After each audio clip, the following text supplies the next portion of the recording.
Olá, amigos do Energia Concursos, estamos aqui gravando e ao vivo, né? Falando de um tema extremamente importante, ó, você que se prepara aí para o concurso do IFSC, né? Do concurso para os institutos federais, tá?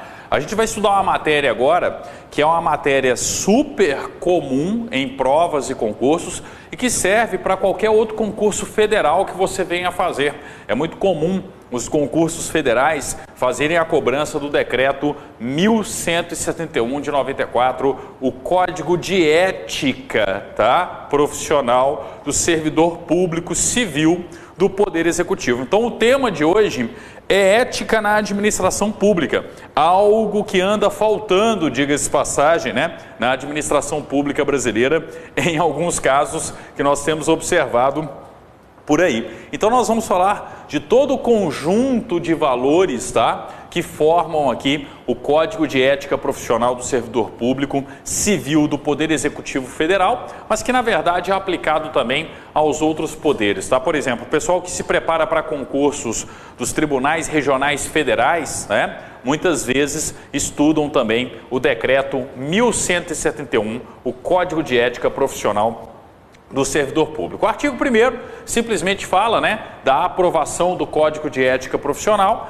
e o importante mesmo são os anexos, tá? Então aqui é o contrário do que a gente vê normalmente nos textos legais, né? Eu sempre falo com vocês o seguinte, ó, não se preocupe com o anexo não é cobrado, tá? Aqui é justamente o contrário, né? Os anexos são importantes, então a cobrança ela está justamente no anexo e vamos, né, desde já para as primeiras regras, as regras deontológicas, né? Ou seja, aquelas regras que demandam uma interpretação de todos os valores, de todos os princípios e valores presentes aqui no Código de Ética Profissional, tá? Então, ó, nós vamos ver uma série de situações aqui, uma série de valores, tá? Onde no fundo, vocês já conseguem observar isso, né, no dia a dia, é algo que o bom senso muitas vezes te ajuda aí a resolver a questão, tá? Então olha só, né, a primeira regra, a dignidade, o decoro, o zelo, a eficácia e a consciência dos princípios morais são primados maiores que devem nortear o servidor público, seja no exercício do cargo ou função ou fora dele, já que refletirá o exercício da vocação do próprio poder estatal. Aqui, mais do que nunca, a gente tem que lembrar que o servidor público é um agente público, né? Ele está a serviço da população, a serviço de todos os cidadãos, de todas, né, as pessoas, em nome do Estado, ou seja, cada servidor público é um representante do Estado, um agente público do Estado brasileiro, tá? Então, por isso, né, que é importante eu ter esse conjunto, né, de princípios morais, eles constituem um primado, né, a base, tá, que deve nortear o servidor público,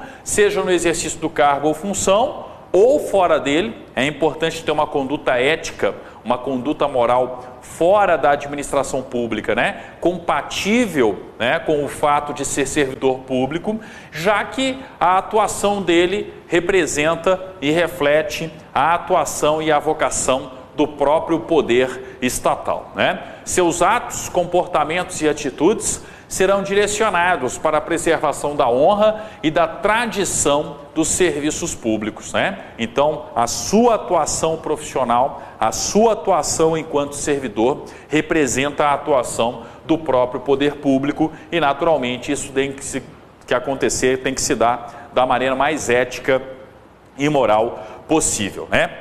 E moral possível, ok? Inciso segundo, o que a gente tem, né? Na regra de número 2 aqui, ó. O servidor público não poderá jamais desprezar o elemento ético de sua conduta. Assim, não terá que decidir somente entre o legal e o ilegal, o justo e o injusto, o conveniente e o inconveniente, o oportuno e o inoportuno, mas principalmente entre o honesto e o desonesto, consoante as regras contidas no artigo 37, caput, né, e parágrafo 4º da Constituição da República. Lembre-se que o caput do artigo 37 fala a respeito dos princípios da administração pública: legalidade, impessoalidade, moralidade, publicidade, eficiência, né? E quando eu falo sobretudo do princípio da moralidade, eu estou falando da moralidade administrativa. O ato praticado pelo poder público e por seus agentes, pelos servidores públicos, tá? Não tem que ser um ato simplesmente legal. Não tem que ser um ato simplesmente público, não tem que ser um ato simplesmente impessoal, tá? É fundamental que seja um ato moral, ou seja, do ponto de vista da moralidade administrativa, tá? É por isso, ó, que essa regra de número 2 é uma regra deontológica importante, muito comum nas provas e nos concursos, principalmente essa parte aqui, ó: assim não terá que decidir somente entre o legal e o ilegal. Eu não posso pensar tão somente na legalidade. Muitas vezes eu posso ter algo que é revestido de uma legalidade, mas que afrontaria, por exemplo, a moralidade administrativa, né? Eu, em muitos momentos, nas aulas de direito constitucional, ou até mesmo em algumas aulas de direito administrativo, eu sempre questiono determinadas condutas da administração pública, que são condutas legais, mas que, a meu ver, tá, são condutas que fogem, né, que justamente, melhor dizendo, elas agridem o princípio da moralidade administrativa. Vou dar um exemplo bem prático, tá? E mexendo, colocando o dedo em uma das feridas, tá, existentes em alguns poderes brasileiros, como por exemplo o Poder Judiciário e o Ministério Público no Brasil. É legal eu dizer que um magistrado tem 2 férias por ano. Ele tem 30 dias de férias no primeiro semestre em sistema de rodízio, 30 dias de férias em sistema de rodízio no segundo semestre e mais um período de recesso no âmbito do Poder Judiciário no final do ano. Então a magistratura brasileira, por exemplo, tem 90 dias de férias por ano. Quando você pega o regramento jurídico relativo às férias da magistratura brasileira, você percebe que isso está previsto. Está previsto não só no Estatuto da Magistratura, mas nas resoluções dos respectivos tribunais e na resolução do Conselho Nacional de Justiça. Ou seja, eu tenho legalmente, formalmente instituída uma política de 90 dias de recesso, né? 90 dias de não atividade para os magistrados no Brasil, 60 dias de férias e 30 dias de recesso ao final do ano, né? Então, peraí, isso do ponto de vista do ordenamento jurídico é legal, está previsto legalmente. Agora eu pergunto, isso não fere os princípios da administração pública? Isso não fere a moralidade administrativa? Isso não fere o princípio da eficiência? Até parece que o Poder Judiciário no Brasil está com os processos em dia, que eu chego num fórum, né, de qualquer grande cidade brasileira e não encontro processos em atraso, numa morosidade que foi inclusive justificadora para que o constituinte derivado, né, inserisse uma emenda na Constituição no artigo 5º, falando que todos nós temos uma razoável direito a uma razoável duração do processo. Então, peraí, gente, se eu tenho um país onde o Poder Judiciário é moroso, onde eu preciso colocar inclusive no texto da Constituição que cada um de nós tem direito a uma razoável duração do processo, como que a magistratura brasileira e, de consequência, o Ministério Público vai ter 90 dias de não trabalho? Pode até ser legal, mas na minha opinião não é moral. Foge, né, fere a moralidade administrativa, sem considerar que, na minha opinião, também afronta o princípio constitucional da eficiência. Mas é só um exemplo. Você pode ter o seu exemplo, você pode, né, percorrer aí, ó, né, a própria internet, a própria doutrina, o seu próprio estudo. Você vai perceber que muitas vezes o que é legal não necessariamente está de acordo com a moralidade administrativa, tá? Então o servidor público não poderá jamais desprezar o elemento ético de sua conduta, assim não terá que decidir somente entre o legal e o ilegal, o justo e o injusto, o conveniente e o inconveniente, o oportuno e o inoportuno, mas principalmente entre o honesto e o desonesto, né? Consoante as regras contidas no artigo 37 caput e parágrafo 4º da Constituição Federal. Perceba o seguinte, não está falando só que o servidor tem que analisar o honesto e o desonesto, principalmente isso, e não somente isso. Agora, qualquer ato que eu vou praticar, eu tenho que pensar, isso é legal ou isso é ilegal? Isso é justo ou é injusto? É conveniente ou é inconveniente? É oportuno ou é inoportuno? E, sobretudo, é honesto ou é desonesto, né? Pegando o exemplo que eu utilizei aqui, ó, as férias em excesso da magistratura podem até ser legais, mas isso é justo ou injusto com o resto da população brasileira? Isso é conveniente ou inconveniente, tendo em vista o excesso de serviço dentro do Poder Judiciário? Isso é oportuno ou inoportuno, tendo em vista o momento de crise pelo qual nós passamos? Porque lembra o seguinte, quando você sai de férias, você ganha 1/3 de férias, não ganha? Magistratura sai de férias 2 vezes, ganha 2/3 de férias. Então, peraí, eu estou pagando 2/3 de férias para a magistratura brasileira, num momento de crise. Isso é oportuno ou inoportuno, tá? Então percebam que enquanto agente público, a todo momento eu preciso estar, submetido a esse julgamento, a esse raciocínio, a esse pensamento, se o que eu faço, se o que eu desempenho é legal ou ilegal, justo ou injusto, conveniente ou inconveniente, oportuno ou inoportuno e, sobretudo, principalmente, honesto ou desonesto, tá? Então, cuidado com isso aqui, ó. A regra número 2 é uma das mais cobradas, inúmeros são os exemplos que vocês podem aplicar a regra de número 2. 3. A moralidade da administração pública não se limita à distinção entre o bem e o mal, devendo ser acrescida da ideia de que o fim é sempre o bem comum. É aquela questão da finalidade. Quando eu falo da finalidade do Estado, os elementos constitutivos do Estado. Os elementos constitutivos do Estado são, eu tenho lá o povo, o território, a soberania e a finalidade. E quando a gente fala de finalidade, sempre surge essa ideia de bem comum, de busca do bem comum. A moralidade da administração pública, assim, não se limita à distinção entre bem e o mal, devendo ser acrescida da ideia de que o fim, a finalidade, é sempre a busca do bem comum de todos aqueles que vivem em sociedade, de todos aqueles que estão submetidos aqui, vivendo sob a égide do Estado brasileiro, tá? O equilíbrio entre a legalidade e a finalidade na conduta do servidor público e que poderá consolidar a moralidade do ato administrativo. É claro que eu tenho que observar o fim do ato em si, O importante é o fim a que o ato se destina, mas eu não posso atingir esse fim a qualquer custa, Os fins não justificam os meios quando os meios são ilícitos, quando os meios são eivados de ilegalidade, de alguma irregularidade, tá? Então os fins justificariam os meios quando os meios são meios lícitos e não meios ilícitos, tá? Então por isso que é importante essa questão do equilíbrio entre a legalidade e a finalidade na conduta do servidor público, tá? É ela que poderá consolidar a moralidade do ato administrativo. Regra de número 4.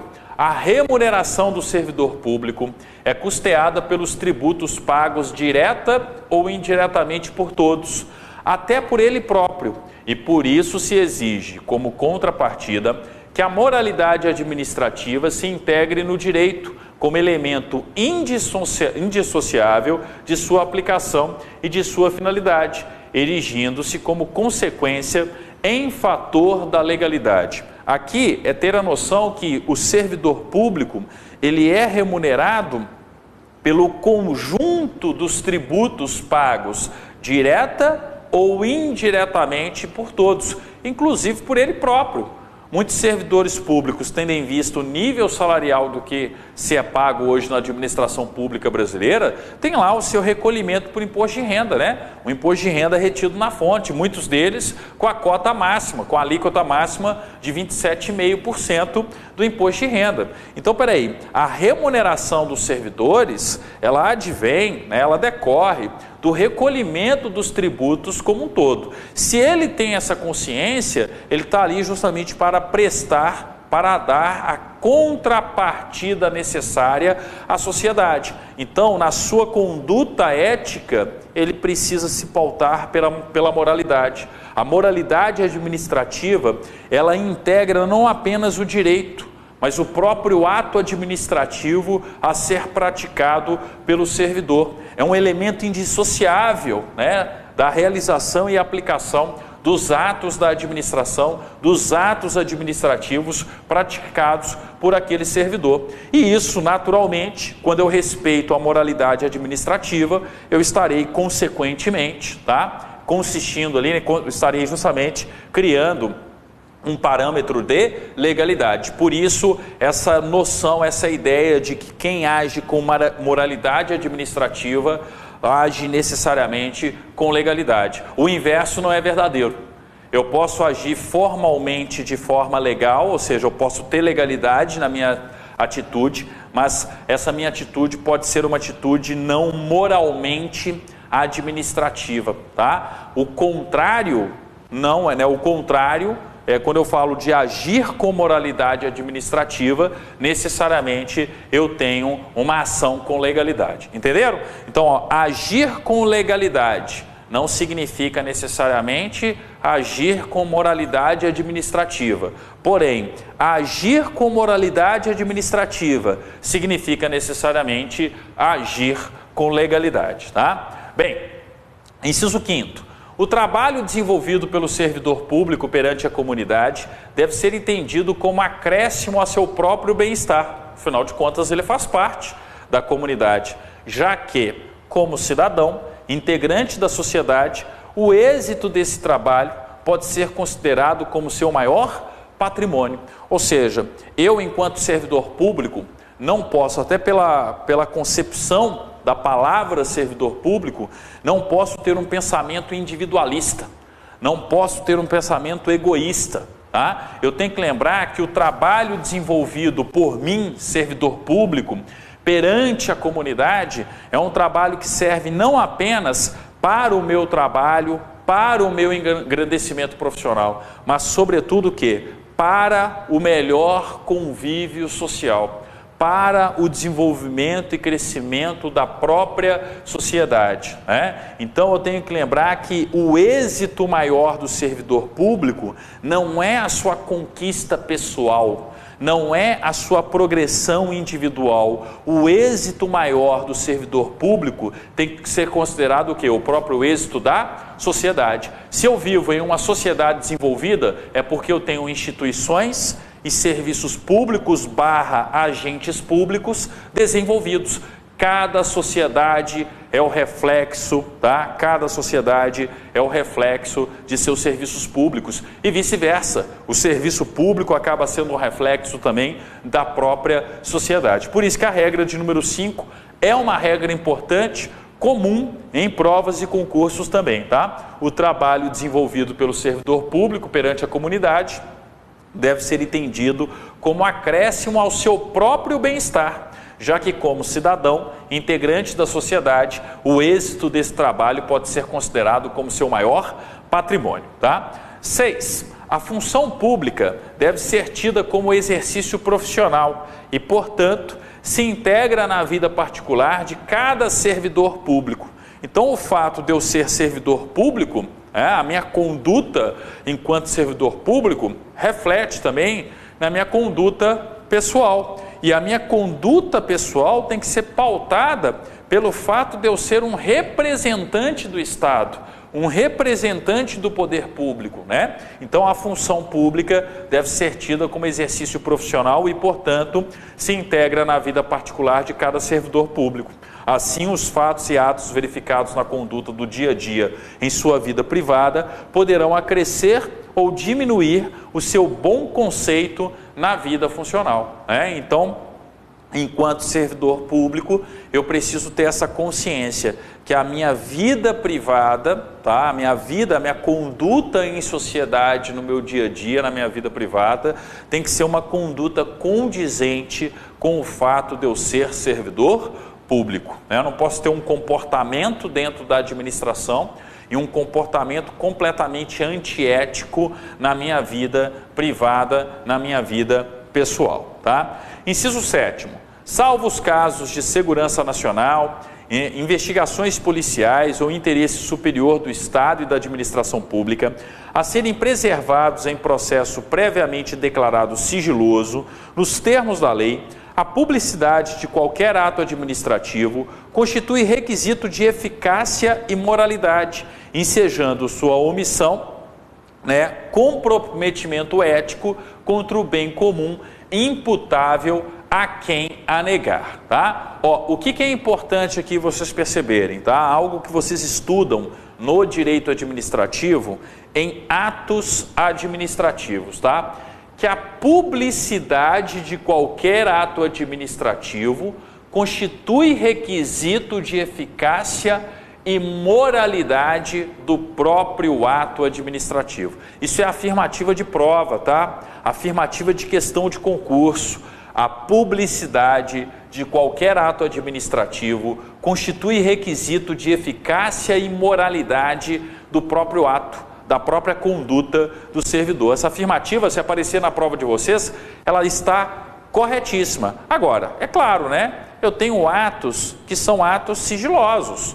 Naturalmente, quando eu falo dos atos sigilosos, onde o dever de sigilo se impõe por um interesse da própria sociedade ou até por uma necessidade prática, tá? Eu tenho que observar que, obviamente, eu vou desconsiderar a publicidade como requisito, tá? Mas, em regra, como os atos são públicos, as sessões, os órgãos públicos são públicas, tá? A publicidade de qualquer ato administrativo constitui requisito de eficácia e moralidade do próprio ato, ensejando sua omissão, a omissão da publicidade, comprometimento ético contra o bem comum imputável a quem a negar. É por isso que uma das leis mais importantes que nós tivemos nos últimos anos, gente, com relação à administração pública, foi a lei da transparência. A partir do momento que eu tenho transparência, tá? Transparência é algo que vai muito além de publicidade.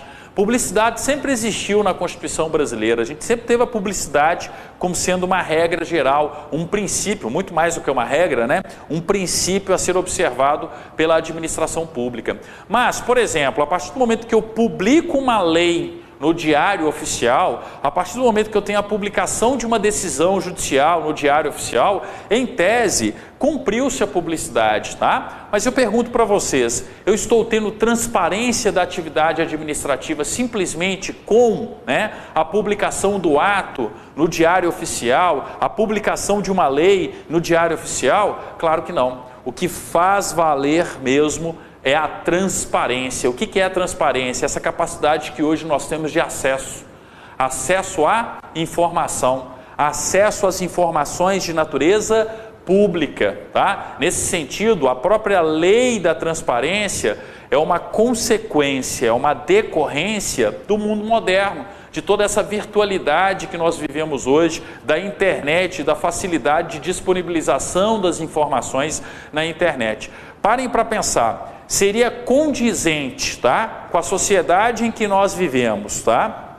Com a vida moderna, o poder público restringir suas informações, o poder público não disponibilizar as informações de interesse público em seus sites na internet, tá? Então parem para pensar que a transparência hoje ela está intimamente ligada à atividade administrativa. É por isso que, apesar dos acontecimentos aí, muitas pessoas têm uma visão negativa, do nosso país, de tudo que acontece na administração pública.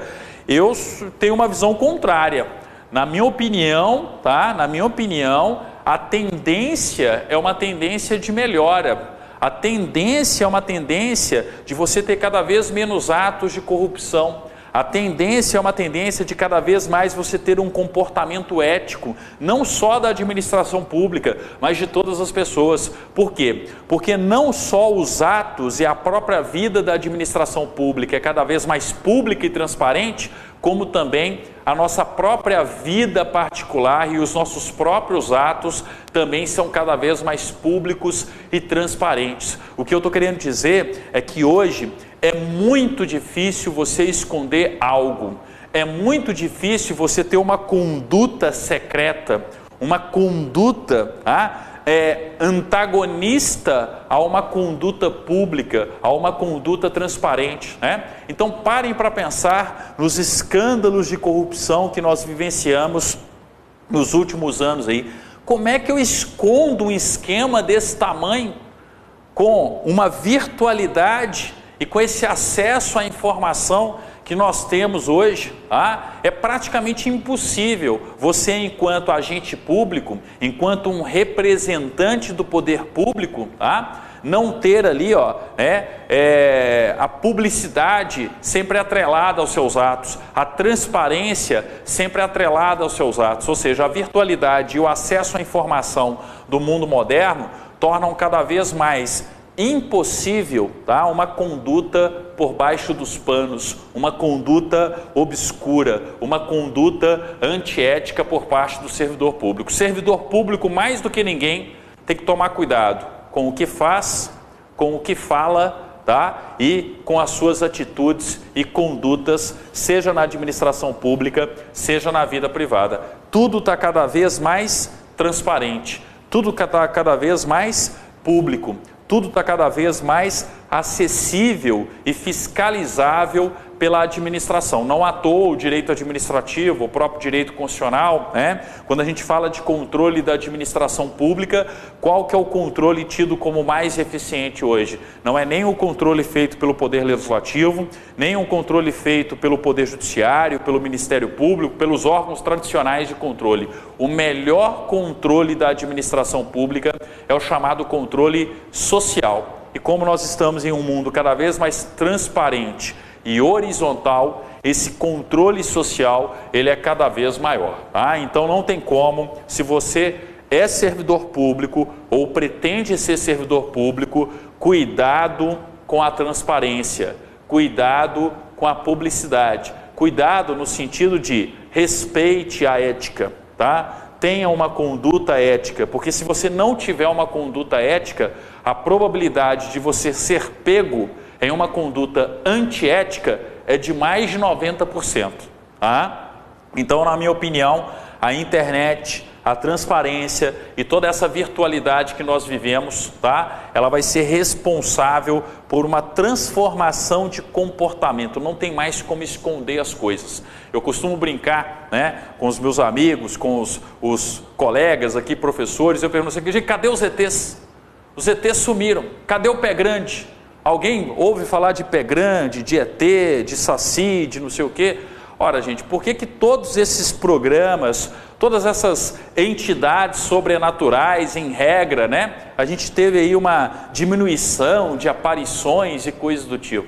Porque se um ET visitar o planeta Terra hoje, qualquer habitante do planeta Terra faz um selfie com ele, Se eu tiver um pé grande andando numa mata, qualquer pessoa bate uma foto e coloca na respectiva rede social, Então isso que é incerto, isso que é obscuro, isso que, vamos dizer assim, está além, vamos dizer, das regras do convívio social normal, isso não vai ter mais espaço, A gente está num mundo cada vez mais conhecido, num mundo cada vez mais transparente, Então, o inciso 8º é extremamente comum em provas e concursos também. Eu estou falando em inciso, costume, das legislações, a regra de número 8, extremamente comum em provas e concursos, vale a pena marcar também.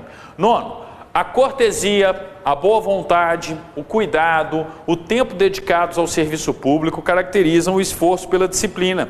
Tratar mal uma pessoa que paga seus tributos direto ou indiretamente significa causar-lhe dano moral. Opa, aqui a gente tem uma regra importante. Tratar mal o usuário dos serviços públicos imputa a ele, significa causar-lhe dano moral. Essa afirmativa já esteve presente em inúmeras provas, Grifem aí no material de vocês, Tratar mal uma pessoa que paga seus tributos direto ou indiretamente significa causar-lhe dano moral. Da mesma forma, causar dano a qualquer bem pertencente ao patrimônio público, deteriorando por descuido ou má vontade, não constitui apenas uma ofensa ao equipamento e às instalações ou ao Estado, mas a todos os homens de boa vontade que dedicaram sua inteligência, seu tempo, suas esperanças e seus esforços para construí-los. Então, o servidor público, ele tem que lembrar que ele não pode ter uma conduta desidiosa. Ele não pode ser um servidor público relaxado, que não se preocupa com a conservação do patrimônio público. O patrimônio público, o próprio nome já diz, não é só da instituição pública, não é só dele, mas é também, né, por parte ali, é também um patrimônio de toda a sociedade, tá? Então, o que a gente tem que lembrar? A gente tem que lembrar que essa atuação com cortesia, boa vontade, cuidado e tempo por parte do servidor público é algo importante, né, na interpretação do Código de Ética da Administração Pública, tá? Chegamos aqui no inciso 9º, eu vou fazer um intervalinho aqui, ó, 1 minutinho, tá? A gente já retoma o Código de Ética da Administração Pública, só para a gente dar uma descansadinha aqui, porque é muito intensa essa parte do Código de Ética, tá? Vocês vão beber uma água e eu também, 1 minuto eu já volto. Bem, gente, de volta, depois desse breve intervalo aí, tomou sua água, eu tomei minha água também, né? Teve gente que tomou um café para espantar o sono, né? Mas enfim, né? Vamos retomar aqui, ó, os tópicos referentes ao Código de Ética do Servidor Público Federal, tá? Nós fomos até o inciso 9º, até a regra de número 9, melhor dizendo, e agora nós vamos para a regra de número 10. Estamos estudando aí as regras deontológicas que compõem o Código de Ética do Servidor Público, tá? Regra de número 10. Deixar o servidor público qualquer pessoa à espera de solução que compete ao setor em que exerça suas funções, permitindo a formação de longas filas ou qualquer espécie de atraso na prestação do serviço, não caracteriza apenas atitude contra a ética ou ato de desumanidade, mas principalmente grave dano moral aos usuários dos serviços públicos. Então, a formação de filas desnecessárias, deixar, né, o usuário do serviço público ali esperando uma solução do seu setor, o desempenho da sua atividade, né, constitui não apenas, tá, uma atitude contrária à ética né, ou à própria desumanidade, aqui, ó, né, a própria humanidade no caso, né, agir significa um agir com desumanidade, mas sobretudo, ó, um grave dano moral aos usuários dos serviços públicos. Como é que a banca cobra isso aqui, ó? Quer saber justamente o que? A formação de filas desnecessárias, a atuação com atraso, né? A atuação ali, né, deixando o usuário à espera de uma solução do setor competente, à espera de uma atuação dele próprio servidor sem justificativa, constitui grave dano moral aos usuários dos serviços públicos, tá? Então, regra de número 10, regra importante, deixar o servidor público ou qualquer pessoa à espera de solução que compete ao setor em que exerça suas funções, permitindo a formação de longas filas ou qualquer outra espécie de atraso na prestação do serviço, não caracteriza apenas atitude contra a ética ou um ato de desumanidade, não caracteriza só um ato de desumanidade, não caracteriza apenas uma atitude contra a ética, mas principalmente grave dano moral aos usuários dos serviços públicos, tá? Então, bastante atenção também com a regra de número 10. 11.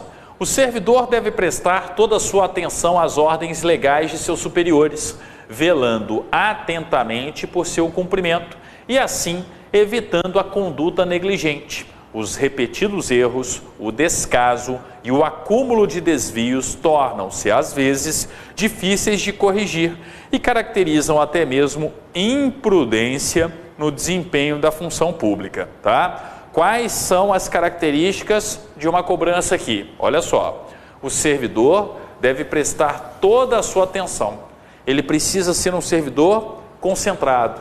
Ele presta atenção naquilo que faz. O servidor deve prestar toda a sua atenção às ordens legais de seus superiores, velando atentamente por seu cumprimento e assim evitando uma conduta negligente. Eu não posso ser um servidor de conduta negligente. Eu preciso respeitar as ordens legais, desde que sejam legais, condizentes com a lei, superiores. Eu preciso ter uma conduta, né, que seja uma conduta atenta, concentrada. Não posso agir com negligência. Os repetidos erros, o descaso e o acúmulo de desvios tornam-se às vezes difíceis de corrigir. Sem contar, né, gente, a questão do retrabalho.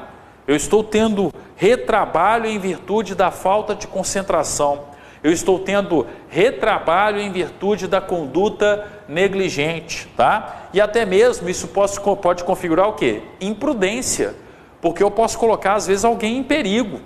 Eu posso estar justamente, né, causando um prejuízo, né, de dimensões muito maiores daquela, né, que eu possa imaginar. Tá? Então, ó, a imprudência tem que ser evitada. E a primeira maneira, não uma das maneiras, melhor dizendo, de você evitar uma conduta imprudente é não ser negligente. Eu não posso agir com negligência no desempenho da função pública, pois agir com negligência no desempenho da função pública pode significar justamente o quê? Agir com imprudência, tá certo?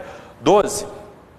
Toda ausência injustificada do servidor de seu local de trabalho é fator de desmoralização do serviço público, o que quase, né, sempre conduz à desordem nas relações humanas. Então, peraí, o servidor público, ele precisa ser assíduo, né? Ele precisa ser frequente, tá? Estar presente na repartição, estar presente no seu dia a dia, no seu trabalho, né, nas suas atividades. E não só ele tem que estar presente, tá? Eu preciso também ser pontual. Tanto é que se vocês pegarem a Lei 8.112/90, o Estatuto dos Servidores Públicos Civis, vocês vão perceber que assiduidade e pontualidade são deveres do servidor público.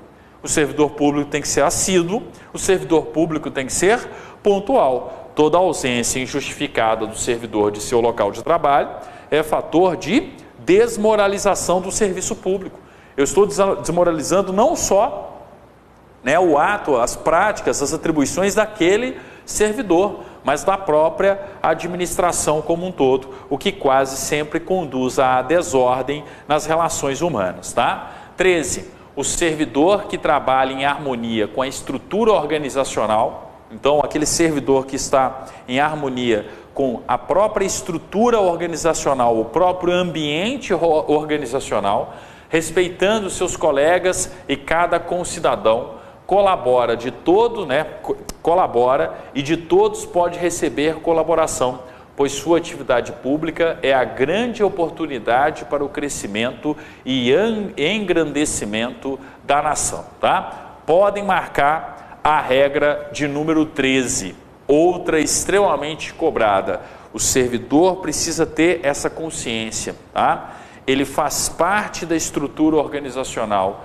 Ele é um dos tijolos do muro, um dos tijolos daquela construção. Tá? E naturalmente o trabalho dele, o desempenho dele, né, o exercício de suas funções tem não só uma consequência individual, pessoal, né, a sua remuneração, o seu desenvolvimento profissional, o seu trabalho, mas sobretudo o quê? Uma consequência social, que é justamente, né, o engrandecimento da sociedade como um todo e da própria nação. Tá? Então o servidor que trabalha em harmonia com a estrutura organizacional, respeitando seus colegas e cada concidadão, ou seja, agindo com urbanidade. O que é agir com urbanidade? É respeitar o seu colega de trabalho, é respeitar o cidadão, os usuários dos serviços públicos, né? Colabora, né? E de todos pode receber colaboração, pois sua atividade pública é a grande oportunidade para o crescimento e o engrandecimento da nação. Existe um fim, né? Vamos dizer assim, um fim primeiro, que é muitas vezes o desenvolvimento do trabalho e a remuneração do servidor. Mas qual que é o fim principal da atividade, da conduta do servidor público? Ora, o benefício para a sociedade, o bem comum da sociedade, o engrandecimento da nação como um todo, tá certo? Então, atenção, cuidado aí, né, com essas regras deontológicas, tá? A maioria das vezes o concurso ele vem aqui Ele começa a criar uma situação, ele conta uma historinha e você tem que interpretar essa historinha de acordo com as regras deontológicas do Código de Ética do Servidor Público Civil do Executivo Federal, tá? Além disso, o que nós temos que observar no decreto 1171 aqui, ó? Dos principais deveres do servidor público. Então, quais são os principais deveres dos servidores públicos? Vocês irão perceber que muitas dessas regras, tá? Muitos desses deveres estão presentes na Lei 8.112. 14. São deveres fundamentais do servidor público. A. Desempenhar a tempo as atribuições do cargo, função ou emprego público de que seja titular. Então, desempenhar a tempo, ou seja, em um tempo razoável, né? Então, ó, desempenhar a tempo as atribuições do cargo, função ou emprego público de que seja titular. B. Exercer as suas atribuições com rapidez, perfeição e rendimento. Ó, exercer algo com rapidez, perfeição e rendimento é ser produtivo, ou seja, agir com produtividade, exercer suas atribuições com rapidez, perfeição e rendimento, pondo fim ou procurando prioritariamente resolver situações procrastinatórias. Não fica adiando o problema, resolva o problema. Se você tem condição, enquanto servidor, de resolver um problema da administração, ou então de resolver o problema de um dos usuários da administração pública, resolva-o, né? Haja com rapidez, com perfeição, com rendimento, seja altamente produtivo, né? Ponha fim ou procure prioritariamente resolver situações que estavam sendo procrastinadas, atrasadas, principalmente diante de filas ou de qualquer outra espécie de atraso na prestação dos serviços pelo setor em que exerça suas atribuições com o fim de evitar dano moral ao usuário. A gente já percebeu, né, que o excesso de filas, que o atraso injustificado, tudo isso gera dano moral ao usuário da administração pública, ao usuário dos serviços públicos em geral, tá? C. O servidor deve ser probo. Opa, o que é ser probo? É agir com probidade administrativa, não agir com improbidade administrativa. Lembre-se do artigo 37, parágrafo 4º da Constituição, que fala a respeito da improbidade administrativa. Lembrem-se da Lei 8.429/94, agora eu não lembro, 92 se eu não me engano. Lembrem-se da Lei de Improbidade Administrativa, né? A LIA, Lei de Improbidade Administrativa. Eu não posso agir, né, com improbidade. O agir com improbidade vai me acarretar não apenas a perda da função pública, mas também o que, né?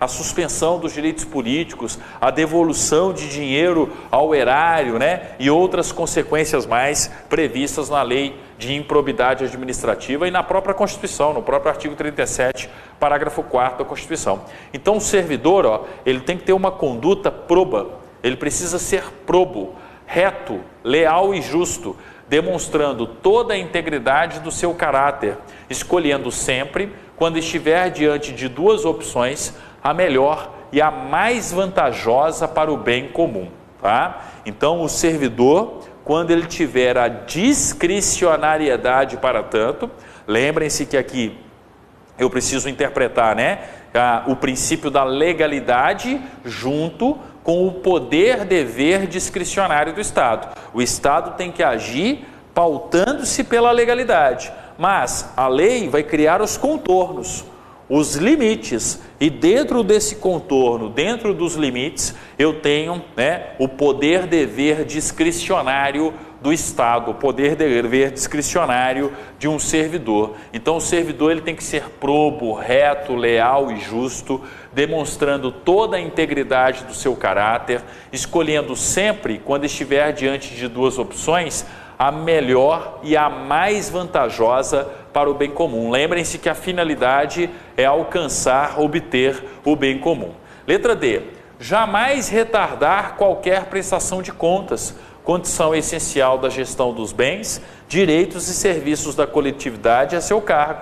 Então o servidor ele tem o dever de jamais retardar qualquer prestação de contas. Afinal de contas, prestar contas é algo inerente à administração pública. A prestação de contas é uma condição essencial da gestão dos bens, direitos e serviços da coletividade como um todo, tá? Letra E, o servidor deve tratar cuidadosamente os usuários do serviço, aperfeiçoando o processo de comunicação e contato com o público. Tá? Então, tratar cuidadosamente os usuários dos serviços públicos, se comunicar bem com os usuários dos serviços públicos, né? Ter contato com o público e um contato harmonioso, né? Voltando àquele conceito de urbanidade, agir com urbanidade, com educação, né? Tratar cuidadosamente as pessoas, tendo atenção, tá? Tudo isso faz parte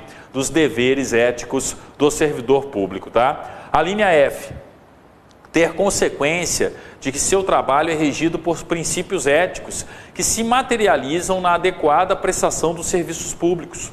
Então, o que eu tenho que lembrar? Que a conduta do servidor, tá? Ela é regida por princípios éticos. Nós estamos estudando aqui, uma série de princípios éticos que se materializam na adequada prestação dos serviços públicos. O agir ético de cada servidor vai ser responsável pelo agir ético, pelo agir adequado do próprio órgão público, da própria organização. Ou seja, o agir adequado na prestação dos serviços públicos, tá? Letra G, a linha G, né? Ser cortês. O servidor público tem o dever de ser cortês, educado, ter urbanidade, tratar bem as pessoas, disponibilidade e atenção, respeitando a capacidade e as limitações individuais de todos os usuários do serviço público, óbvio, né? Enquanto agente público, mais do que ninguém, ele não pode ter condutas, tá? Ou pensamentos discriminatórios. Ele tem que tratar, né? Ele tem que respeitar as capacidades, as limitações individuais de cada um, de todos os usuários dos serviços públicos, sem qualquer espécie de preconceito ou distinção de raça, sexo, nacionalidade, cor, idade, religião, cunho político, né? E posição social, abstendo-se dessa forma de causar-lhes dano moral. Lembrem-se que quando eu falo dos objetivos da República Federativa do Brasil, o artigo 3º da Constituição, o artigo 3º coloca como objetivo que nenhum de nós, tá? A nossa sociedade, o nosso Estado, não pode ter preconceito de origem, sexo, cor, raça, credo religioso. A gente tem que abominar e combater as formas de preconceito porventura existentes. Lembrem-se que um dos fundamentos da República Federativa do Brasil é o pluralismo político, ou seja, vivemos em uma sociedade plural, uma sociedade com pluralidade de ideias, uma sociedade com diversidade de ideias. Se eu vivo numa sociedade plural, eu tenho que respeitar a pluralidade.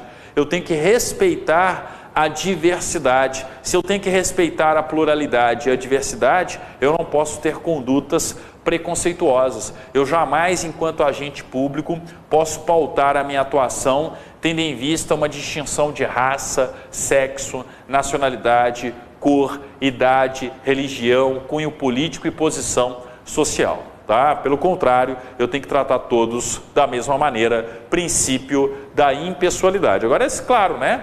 Existem pessoas que são materialmente desiguais. Aí a gente entra naquele conceito de igualdade material. É preciso tratar os desiguais de forma desigual, na medida de suas desigualdades. Então, se chega, né, um portador de necessidades especiais na repartição pública, é claro que o portador de necessidades especiais vai ser tratado de forma diferenciada pelos servidores, pelos agentes, né, públicos. É uma questão natural, uma aplicabilidade natural e material, tá? Vamos dizer assim, do princípio da igualdade material. Tá? H. O servidor público deve ter respeito à hierarquia, porém, sem nenhum temor de representar contra qualquer comprometimento indevido da estrutura em que se funda o poder estatal. Então, peraí, ok, existe um dever hierárquico, existe um poder hierárquico da administração pública, só que essa hierarquia, ela não é absoluta. Essa hierarquia e respeito à hierarquia, ele não pode ser cego, ele não pode ser absoluto. Por quê? Porque eu devo respeito hierárquico ao meu superior, tá? Mas se ele estiver agindo de acordo com a legalidade. Eu não sou obrigado a cumprir um ato que eu repute ilegal, tá? Então, ó, ter respeito à hierarquia, mas, porém, sem nenhum temor de representar contra qualquer comprometimento indevido da estrutura em que se funda o poder estatal. Então respeitar a hierarquia, desde que seja uma hierarquia legal, desde que seja uma hierarquia condizente com os princípios da administração pública e não uma conduta inadequada, que fere inclusive o próprio Código de Ética da administração pública, tá? E resistir a todas as pressões de superiores hierárquicos, de contratantes, interessados e outros que visem obter quaisquer favores, benesses ou vantagens indevidas, em decorrência de ações imorais, ilegais ou aéticas, e denunciá-las. Está lá na Lei 8.112. O servidor que não denuncia o superior hierárquico corre o risco de ser conivente. Tá? Então, ó, resistir a todas as pressões de superiores hierárquicos, tá? De contratantes, interessados e outros que visem a obter quaisquer favores, benesses ou vantagens indevidas, tráfico de influência. Dependendo da situação, né? Eu posso até mesmo caracterizar aqui, ó, corrupção, tá? Em decorrência de ações imorais, ilegais ou aéticas e denunciá-las. Então, o servidor tem dever de denunciar se ele, né, percebe, se ele encontra alguma irregularidade. J. Zelar, no exercício do direito de greve, pelas exigências específicas da defesa da vida e da segurança coletiva. Ok, os servidores públicos, eles detêm direito de greve. Eu tenho o direito de greve assegurado aos servidores públicos. Mas, né, eu tenho que respeitar as exigências legais. Ok, não existe ainda a lei que regulamenta a greve dos servidores públicos, mas eu vou aplicar, segundo a jurisprudência do Supremo, as regras da iniciativa privada, as regras dos seletistas à administração pública. Logicamente, se eu tenho essa interpretação, quando eu falo justamente de serviços essenciais à população, eu não posso ter uma greve total, uma greve geral, tá? A greve tem que, né, respeitar e garantir um atendimento mínimo à população. L. Ser assíduo e frequente ao serviço. É dever do servidor ser assíduo, ser pontual, né? Assíduo e frequente, não faltar, não chegar atrasado, ser assíduo e frequente ao serviço, na certeza de que sua ausência provoca danos ao trabalho ordenado, refletindo negativamente em todo o sistema. Tá? M. Comunicar imediatamente a seus superiores todo e qualquer ato ou fato contrário ao interesse público, exigindo as providências cabíveis. Opa, eu enquanto servidor tive contato, tá, com um ato ou um fato contrário ao interesse público. Eu vou comunicar isso ao meu superior hierárquico. Tá? Ó, fulano, aconteceu isso, aconteceu aquilo. Eu identifiquei a seguinte irregularidade no contrato celebrado pela administração pública. Ora, o servidor público, quando age dessa maneira, ele está justamente cumprindo com esse dever. O dever de comunicar imediatamente a seus superiores todo e qualquer ato ou fato contrário ao interesse público. Lembrem-se do seguinte, ó, mais uma vez falando de controle da administração pública. Existe o controle externo, que é feito sobretudo pelo Poder Legislativo, com auxílio dos tribunais de contas. Existe o controle externo, seja o controle externo, né, do Poder Legislativo / tribunais de contas, seja o controle externo feito pelo Poder Judiciário, Mas existe também um sistema de controle interno, e esse controle interno começa dentro de cada servidor. Porque se cada servidor se pautar pelo código de ética, pela conduta ética correta, esse controle interno ele vai ser cada vez melhor. E se o controle interno é cada vez melhor, eu diminuo cada vez mais a necessidade do controle externo. Então é por isso que é importante nós termos uma formação ética do servidor público. Uma boa formação ética do servidor público. Vocês estão parando para pensar uma coisa? Que essa regra é uma regra relativamente recente no Estado brasileiro, que nós estamos estudando um código de ética instituído para os servidores públicos e que desde que ele foi instituído, diversos servidores públicos já passaram por esse tipo de treinamento, por esse tipo de aprendizado, já internalizou todas essas regras deontológicas, todo esse código de ética. Vocês acham estranho isso que está acontecendo?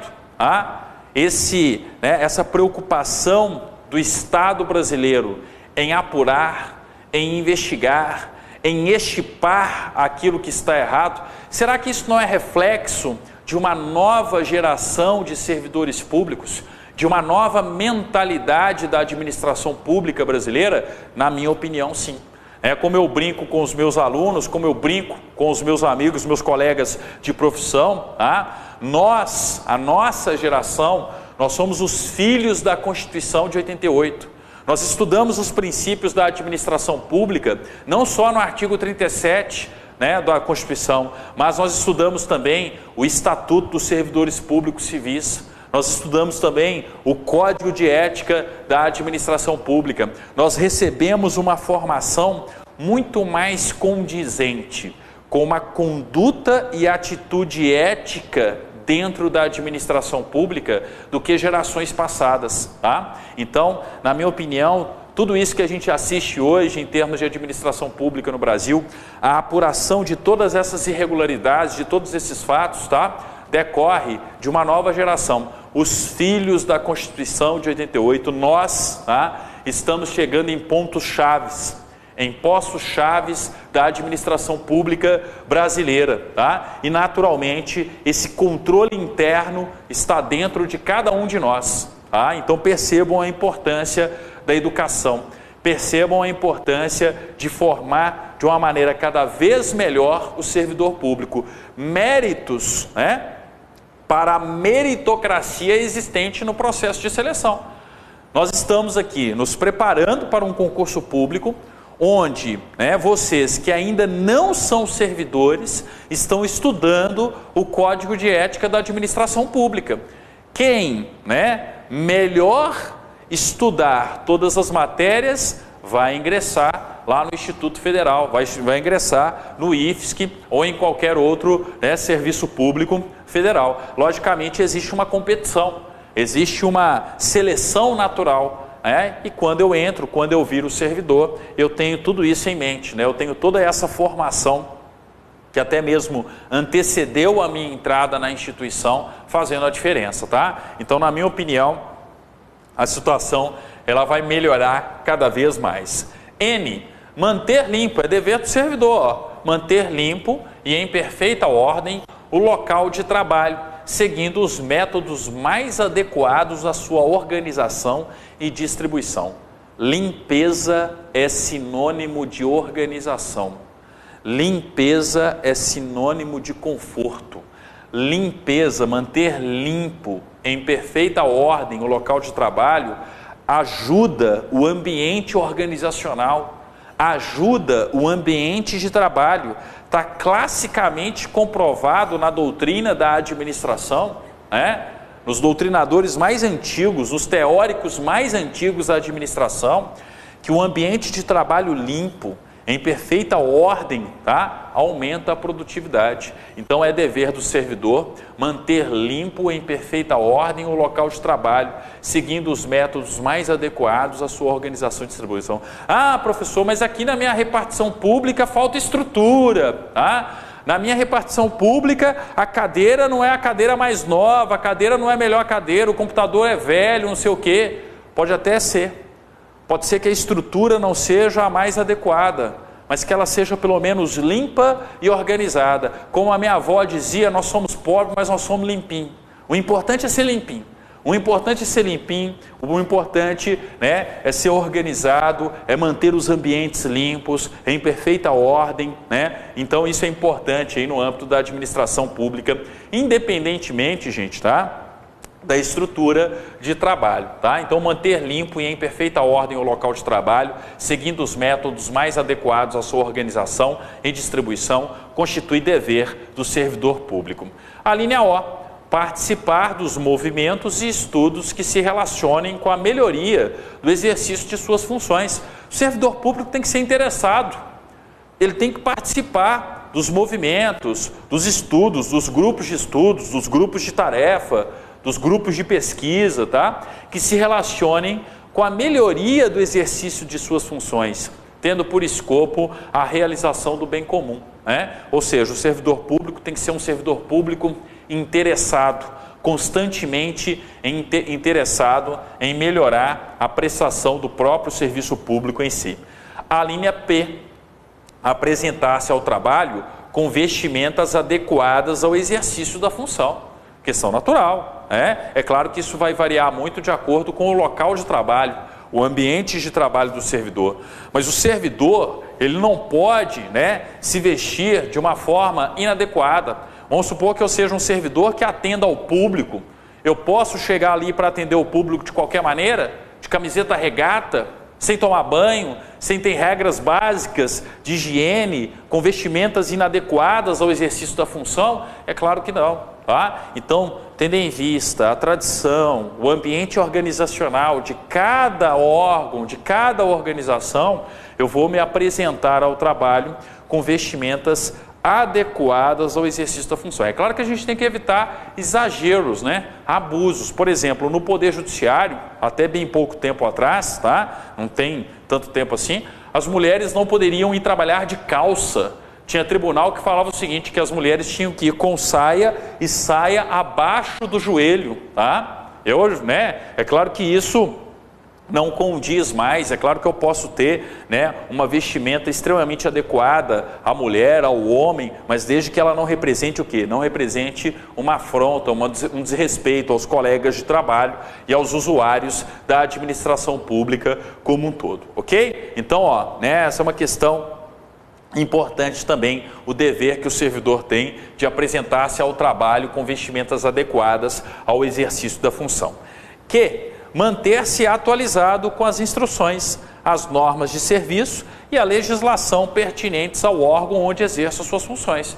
A atualização, e não à toa, por isso que a administração pública desenvolve ou deveria desenvolver cursos constantes de capacitação e atualização dos servidores. Em regra, eu não tenho as escolas de governo, eu não tenho as unidades de treinamento dentro dos respectivos órgãos públicos, tá? Então, se eu tenho essas escolas de governo, se eu tenho esses centros de formação / capacitação, é claro que eu vou me preocupar também com a atualização constante do servidor, tá? O servidor, ele tem que se manter atualizado com as instruções, as normas de serviço e a legislação pertinentes ao órgão onde exerce suas funções. Isso é cada vez mais fácil, tendo em vista, né, toda a tecnologia, toda, né, a modernidade existente aí, ó. Eu posso ter a utilização de EAD, eu posso muitas vezes estar utilizando canais, né, de comunicação inovadores, como por exemplo redes sociais, eu posso usar YouTube, eu posso usar as novas mídias inclusive para atualizar os servidores públicos como um todo. Cumprir, de acordo com as normas do serviço e as instruções superiores, as tarefas de seu cargo ou função, tanto quanto possível, com critério, segurança e rapidez, mantendo tudo sempre em boa ordem. Gente, quando eu falo de cumprir as minhas tarefas, tá? Enquanto servidor, sou servidor, eu vou cumprir as minhas tarefas de acordo com as normas.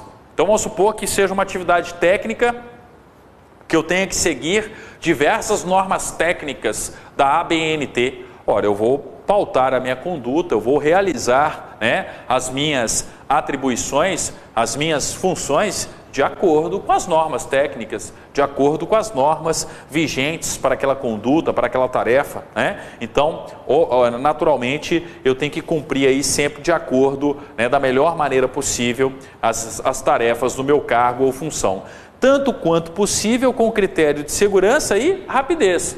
Tem que ser rápido. Rapidez é algo importante, mas não só a rapidez. Não adianta só ser rápido. É preciso ser rápido e com segurança, tá? Afinal de contas, quando eu ajo com rapidez e segurança, eu estou sendo produtivo e com prudência. Eu estou agindo de uma forma prudente e não de forma imprudente, mantendo tudo sempre em boa ordem, tá?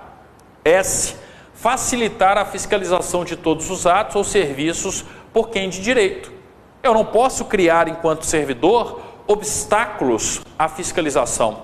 Eu não posso criar, enquanto servidor, obstáculos ao próprio controle da administração pública, né? Então eu vou facilitar, eu vou colaborar, eu vou ajudar, eu vou facilitar a fiscalização de todos os atos ou serviços por quem de direito, tá?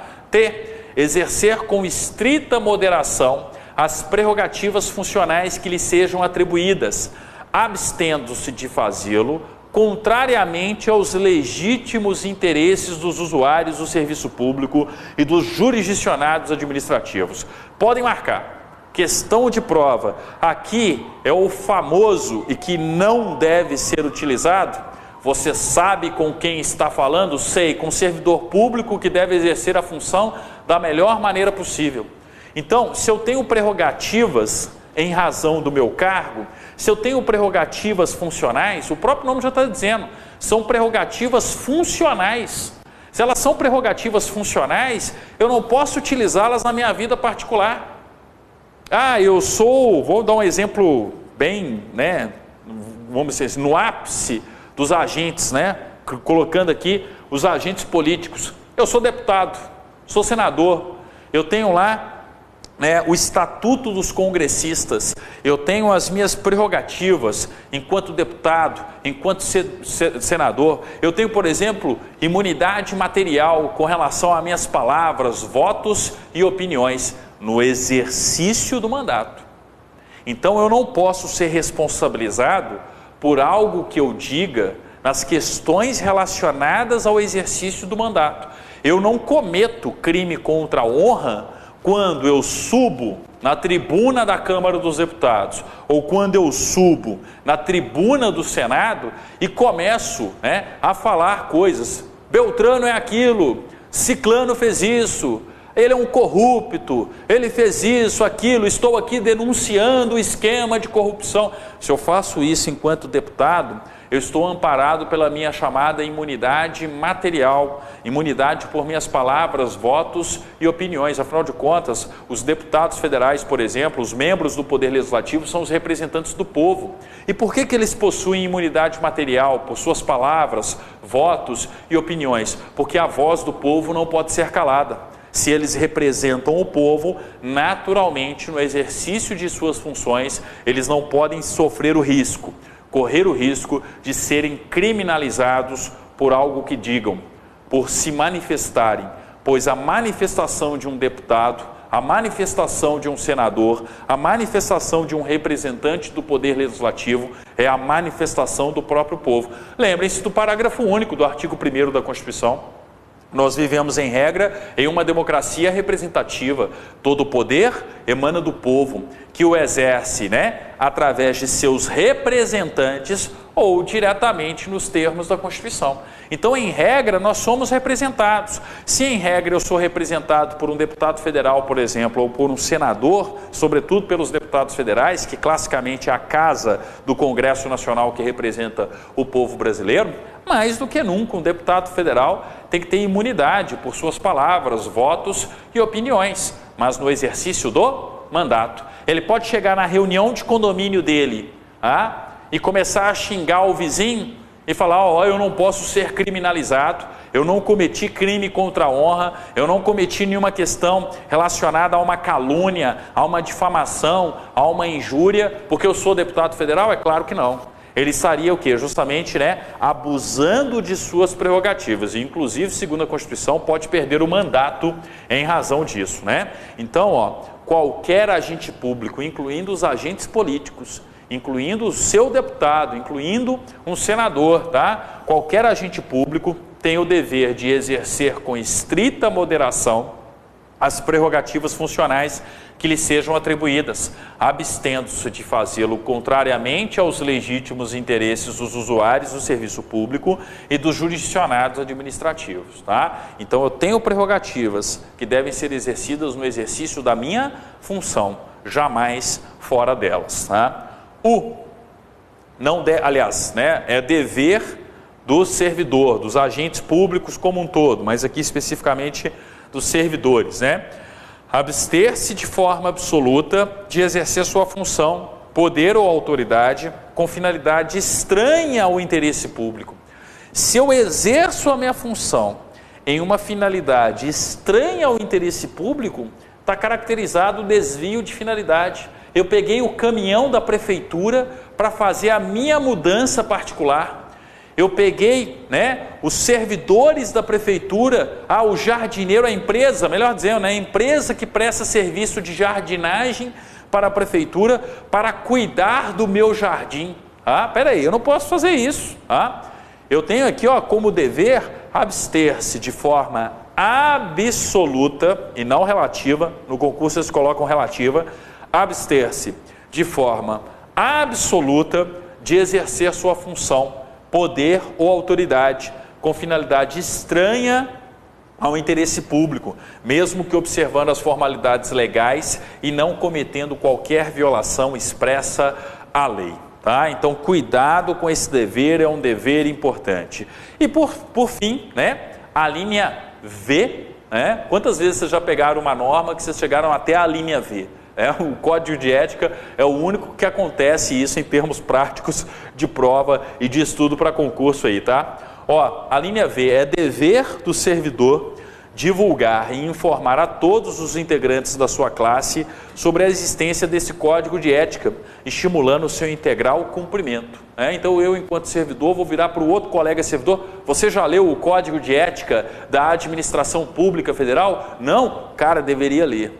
É muito bom, né? Ele esclarece diversos pontos da nossa conduta enquanto servidor. Em resumo, né? Eu tenho que compartilhar o conhecimento do Código de Ética. Eu tenho que difundir o Código de Ética dentro da administração. E não só dentro da administração, tá? Como eu digo muito, né? No próprio convívio social, né, no próprio dia a dia, o Código de Ética da Administração Pública, ele serve não só para a administração pública, ele serve para todos nós, ele serve para as organizações privadas, né? É um parâmetro interessante a ser utilizado não só dentro do setor público, mas é um parâmetro interessante para ser utilizado na sua empresa, no seu dia a dia, no seu trabalho, né? Afinal de contas, aqui eu estou falando de um bom senso, de uma conduta ética de bom senso de qualquer pessoa que queira viver bem em sociedade e quer ver as suas organizações sociais, sejam as organizações públicas ou privadas, funcionando a contento, tá? Então, ó, todos esses deveres são deveres importantes. Então, ó, depois de dever, é sempre muito comum um estatuto, igual vocês estudam isso na Lei 8.112, tá? A Lei 8.112 primeiro fala dos deveres, não fala? E depois fala das proibições. O Código de Ética é a mesma coisa. Para falar a verdade, muitos estatutos, tá, decorrem do Código de Ética. Eu não posso falar isso com relação à Lei 8.112, porque a Lei 8.112 é anterior ao Código de Ética da Administração Pública. Então aqui foi o contrário, tá? Mas na teoria deveria ser, ó, primeiro surge o Código de Ética e depois surgiria o respectivo Estatuto dos Servidores Públicos, tá? Mas no plano federal, vocês que estudam para concursos públicos sabem que é diferente, porque a Lei 8.112 é de 1990 e o Código de Ética aqui é de 94, tá? Mas enfim, a ordem dos fatores aqui não altera o produto. O importante é vocês perceberem que a estrutura é a mesma. Primeiro eu falo dos deveres, depois eu falo das proibições. Todo estatuto, todo regramento de servidor público é assim.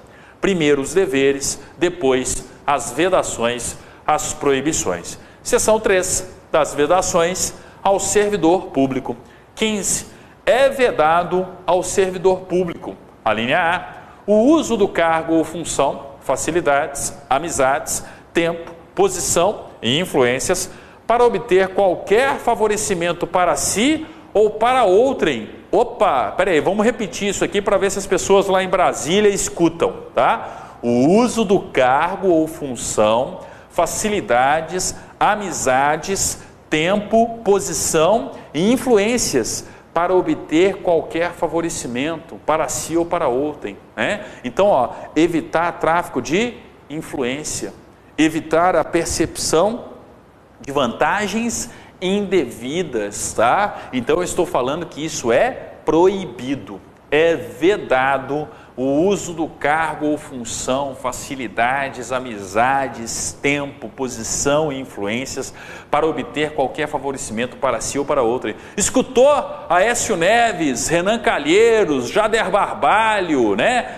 Lula e tantos outros políticos brasileiros deviam ler isso aqui, ó, seja qual for, né, a corrente partidária, seja qual for, né, a vertente dos grandes partidos políticos no Brasil. Nós estamos vivendo uma crise de legitimidade e a crise de legitimidade não é dos pequenos partidos, não. Não adianta ficar fazendo reforma e criando cláusula de barreira como se o problema fosse o pequeno partido político, não. O problema está no PMDB, no PT e no PSDB, tá? Vide todos os acontecimentos. Então vou repetir para ver se eles escutam, ó. É vedado ao serviço público o uso do cargo ou função, facilidades, né? É vedado ao servidor, né? É vedado ao servidor público o uso do cargo ou função, facilidades, amizades, tempo, posição e influências para obter qualquer favorecimento para si ou para outro. Ah, professor, mas esse código de ética não é aplicado a eles. Se é aplicado aos servidores,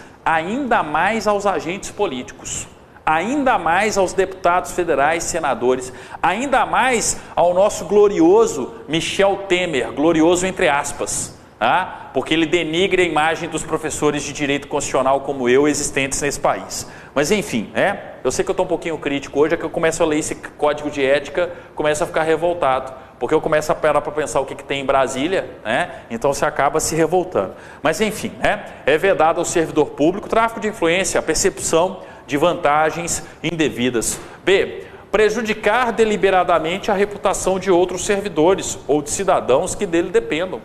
O servidor está prejudicando deliberadamente. Prejudicar deliberadamente, gente, é a mesma coisa que agir de má fé. Eu estou agindo de má fé.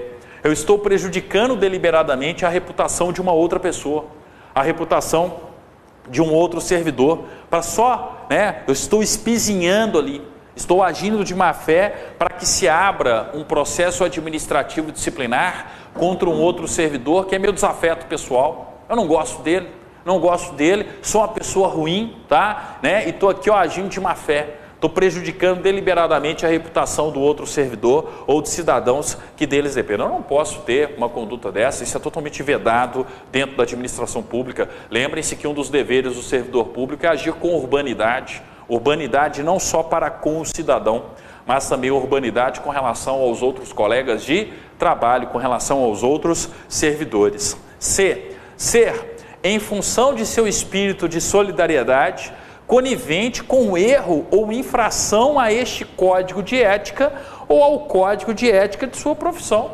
Peraí, se ele está sendo, né? Se ele está ali, ó, né, sendo conivente, peraí, gente, ele também está participando da irregularidade. Então jamais é vedado, é proibido ao servidor público ser, tá? Em função de seu espírito de solidariedade. A gente precisa parar com isso na administração pública brasileira. A administração pública brasileira ainda tem uma visão muito patrimonialista, muito corporativista. A gente precisa ter uma administração gerencial, tá? A gente precisa abandonar esse corpo de solidariedade. A administração pública não é um fim em si mesmo. Se eu penso dessa maneira, a burocracia vai consumir a própria burocracia. A burocracia não existe para a burocracia. Burocracia, gente, muitas vezes tem uma conotação, né, no dia a dia de uma palavra pejorativa. Mas parem para pensar que o Estado burocrático ele é necessário. O Estado burocrático é uma das conquistas do Estado moderno, é uma das conquistas da sociedade moderna. Tá? O que não pode acontecer é a estrutura burocrática virar um fim em si mesmo, ou seja, a burocracia consumir a própria burocracia. Vou dar um exemplo clássico, tá? Relacionado ao Poder Judiciário. Todo mundo fala de reforma do Poder Judiciário. Todo mundo fala que o judiciário brasileiro é um judiciário moroso, tá? Todos nós sabemos que nós temos direito a uma razoável duração do processo. Só que muitos magistrados, tá? Muitos desembargadores, ministros de tribunais superiores estão mais preocupados com a estrutura do Poder Judiciário em si, com o próprio tribunal em si, com o seu próprio castelo, entre aspas, em si, do que com o exercício da atividade jurisdicional. Ou seja, o judiciário, na mente de muitos membros do Poder Judiciário, e eu falo porque eu já fui servidor do Poder Judiciário e vivi por dentro de um castelo, tá? Muitos desembargadores, tá? Pensam que o Poder Judiciário é um fim em si mesmo. O que isso significa? Primeiro, a estrutura. Primeiro, a corporação. Primeiro, o castelo. Depois, a população. É o contrário. Primeiro, a população. Depois, o sentimento de corpo. Depois, o castelo. Depois, a estrutura. Quando eu inverto isso, quando eu acho, que primeiro eu preciso privilegiar a corporação, o sentimento de corpo, esse estado patrimonialista, esse castelo, eu estou justamente fazendo com que a burocracia viva em função da burocracia, e não que a burocracia viva em função do cidadão, em função do jurisdicionado, no caso do Poder Judiciário, em função, você que se prepara aí para o Instituto Federal, tá? Você não está ali para ser servidor em função do Instituto Federal em si. Primeiramente, você está em função da sociedade. Primeiramente, você está em função dos alunos, dos estudantes que ali estão. Depois, você está em função do Instituto Federal e da corporação de servidores ali existentes, tá? Então, eu tenho que vedar, é proibido, tá? É vedado ao servidor público ser, em função de seu espírito de solidariedade, conivente com o erro ou infração a este código de ética. Então, se você toma conhecimento de uma irregularidade, você tem que denunciar. Você tem que falar para o seu superior hierárquico. Se não adiantou, você tem que denunciar, procurar os outros meios de controle e coisas do tipo. Eu não posso ser conivente com a irregularidade, pelo contrário, eu tenho que divulgar ali, eu tenho que denunciar, cumprir com a minha função de servidor público, tá? D de dado, é vedado ao servidor público. D, usar de artifícios para procrastinar ou dificultar o exercício regular de direito por qualquer pessoa, causando-lhe dano moral ou material. Óbvio, É vedado, é proibido ao servidor público usar de artifício para procrastinar ou dificultar o exercício regular de direito por qualquer pessoa, causando-lhe dano moral ou material. É aquela história onde o servidor sabe que bastaria ele praticar um ato, mas ele prefere praticar 3, 4, tá? No intuito de procrastinar, no intuito de atrasar, no intuito de prejudicar o usuário. Isso é igual quando você chega numa determinada cidade, ou você está na sua cidade, e muitas vezes você vai usar um serviço de táxi, por exemplo, e o taxista fica dando voltas desnecessárias com você ali dentro do táxi, porque você não conhece o caminho. Ele vai te levar para onde é que você quer chegar, só que ele vai lá e escolhe o caminho mais longo. Isso é um comportamento ético de um motorista de táxi? É claro que não, tá? Então, enquanto servidor público, fazendo analogia, eu também tenho que ter uma conduta ética compatível. Eu não posso, está proibido, usar de artifícios para procrastinar ou dificultar o exercício regular de direito por qualquer pessoa, causando-lhe dano moral ou material, tá? Letra E, desculpe, é vedado ao servidor público deixar de utilizar os avanços técnicos e científicos ao seu alcance ou de seu conhecimento para atendimento de seu mistério. Então, eu não posso fechar os olhos à inovação. Eu não posso fechar os olhos à evolução tecnológica. Eu não posso fechar os olhos à modernização do setor público, do serviço público. Então, por exemplo, Eu estou utilizando muito aqui o judiciário como exemplo, gente, porque muitas vezes o código de ética ele é aplicado em provas para o Poder Judiciário. Então, diversas são as questões trabalhadas pelos concursos de tribunais. Então, por exemplo, ó, eu tenho hoje no Poder Judiciário brasileiro a implantação do chamado processo judicial eletrônico. Aí imagina o seguinte, eu sou um servidor do Poder Judiciário, aquele servidor mais antigo, tá? Aquele servidor que não gosta de inovação, eu realmente não gosto, detesto qualquer tipo de evolução tecnológica e, enfim, tem a maneira de fazer o meu trabalho com os meus processos físicos. Então, lá na minha secretaria, só processo físico, calhamaço e calhamaços de processos de um lado e do outro. Aí vem o PJE, vem o processo judicial eletrônico, a implantação de um processo virtual, de um processo eletrônico, digitalizado. Eu posso virar e falar assim, não, na minha secretaria não. Primeiro, a secretaria não é sua, né?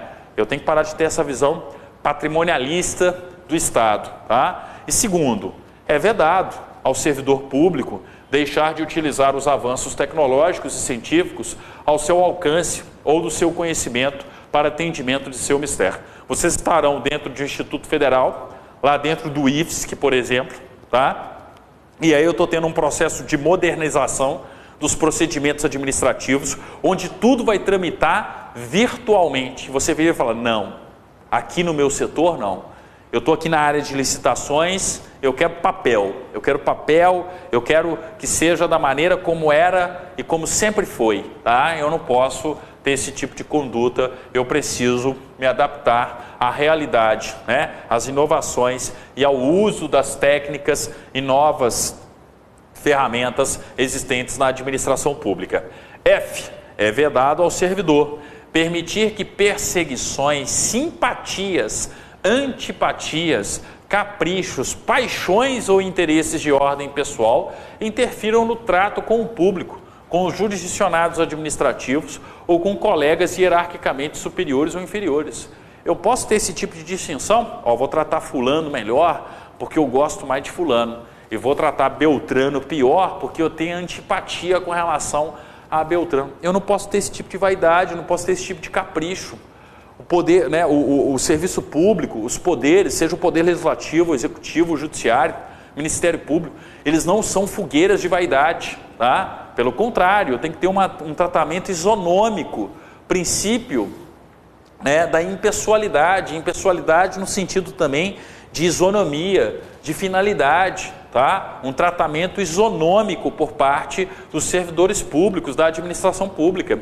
Então, obviamente, é vedado ao servidor permitir perseguições, simpatias, antipatias, caprichos, paixões ou interesses de ordem pessoal que interfiram no trato com o público, com os jurisdicionados administrativos, né?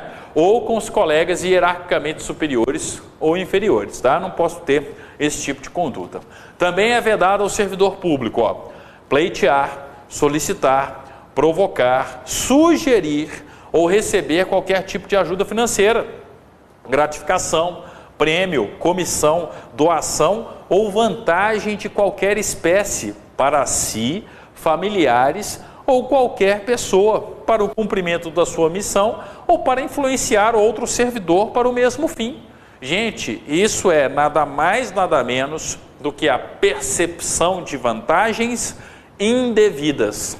Eu estou percebendo vantagens indevidas, tá? Então, naturalmente, eu não posso fazer isso para mim ou para os meus familiares ou para outrem, tá? Então, naturalmente, vai ser proibido ao servidor pleitear, solicitar, provocar, sugerir ou receber qualquer tipo de ajuda financeira, gratificação, prêmio, comissão, doação ou vantagem de qualquer espécie, tá? Ó, você que vai ser servidor público, pode ser que você caia numa comissão de licitação. Todo órgão público tem a sua comissão permanente de licitação. Aí sabe o que é muito comum em comissão permanente de licitação? Eu falo porque eu já participei de comissão permanente de licitação, tá? Sabe o que é muito comum? Fornecedores começarem a mandar presentinho de Natal, mandar um agrado para os servidores que fazem parte da comissão permanente de licitação. Recusa na hora. Você não pode receber.